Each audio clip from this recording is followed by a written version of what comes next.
Hii ndiyo sababu inayotufanya tuupende zaidi mpira miguu unaogusa mioyo yetu. Victor Osimhen ilibidi amwage chozi uwanjani kwa kile ambacho mashabiki walichokifanya, wakionyesha picha ya yeye na mama yake akiwa kando ya damp huku amewabeba wadogo zake. Historia ya Victor ni ngumu kiasi kwamba kuielezea unaweza ukamwaga machozi mengi sana. Victor Osimhen ni mfano hai wa msemo usemao kutoka mavumbini hadi kwenye mwanga wa mafanikio. Safari ya maisha yake ni hadithi ya maumivu, mapambano na hatimaye ushindi uliotokana na moyo wa kujitoa na kutokata tamaa. Huyu alizaliwa na kukulia katika mazingira ya umaskini mkubwa huko Olusosan, eneo lililopo karibu na dampo kubwa sana katika jiji la Lagos, Nigeria. Maisha yake utotoni hayakuwa ya kuchezea, yalikuwa ni simulizi ya kuvumilia na kupambana kila siku ili uweze kuishi. Alikuwa akiishi katika chumba kimoja pamoja na ndugu zake 6, mahali ambapo ndoto zilionekana kama anasa. Ili kusaidia familia yake alipata riziki ya kila siku kama kijana mdogo aliyelazimika kuuza maji kwenye barabara, akipita katikati ya magari kwenye foleni ndefu ya trafiki pale Lagos. Wakati mwingine alitembea hadi dampo la taka kuokota viatu vya mpira vilivyotupwa ili apate chochote cha kusaidia kuendelea kuishi. Maisha yalizidi kwa mazito pale mama yake alipofariki dunia akiwa bado mdogo. Kifo hiko kilileta pengo kubwa moyoni mwake na kuongeza mzigo wa maisha kwa familia yake. Kama hilo alitoshi, baba yake pia alipoteza kazi, jambo lilofanya familia iingie kwenye kipindi kigumu sana cha njaa na kukata tamaa. Hata na hivyo, ndani ya giza hilo kulikuwa na mwanga mdogo wa matumaini, ndoto ya soka iliyokuwa ikiwaka moyoni mwa Victor Osimhen. Safari yake kuelekea mafanikio haikuwa rahisi. Osimhen alijaribu mara kadhaa kupata nafasi katika timu mbalimbali za vijana nchini Nigeria. Wakati mmoja alipewa nafasi ya kufanya majaribio katika kikosi cha vijana cha Nigeria chini ya miaka 17. Katika jaribio moja muhimu sana alipewa dakika 15 tu za kuonyesha kipaji chake. Kwa wengi dakika hizo zilikuwa chache mno kuonyesha kitu,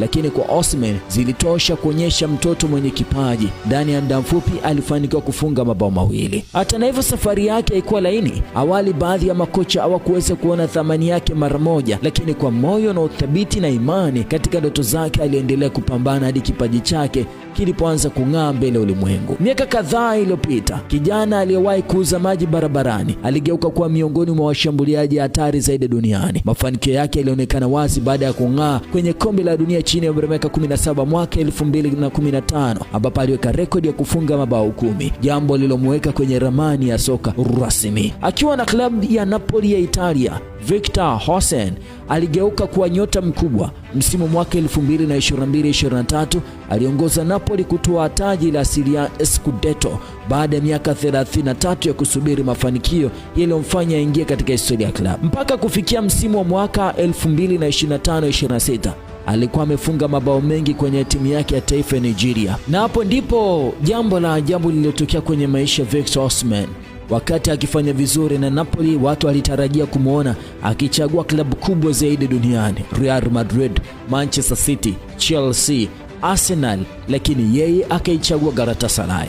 Kwa macho ya wengi waliona ni kama mtu aliyepoteza tumaini, lakini rohoni mwake alijua ni nini anachoenda kukifanya. Akiwa na Galatasaray wamefanya makubwa, wakifunga timu ya Liverpool katika hatua ya mtoano katika mguu wa kwanza, mchezo ambao umefanya Victor Osimhen amwage machozi uwanjani mara baada ya mashabiki wa Galatasaray kuja na bango zito linalomwonyesha Victor Osimhen na mama yake na mazingira aliyotokea. Mpira ni zaidi ya dakika 90. Una simulizi nzuri sana za kutuonesha na kufungua milango ya hata wale pengine ambao hawakustahili kukatishwa na wakuu juu. Mpira unawafungulia milango, my friend. Hii ndio sababu tunaopenda sana mpira.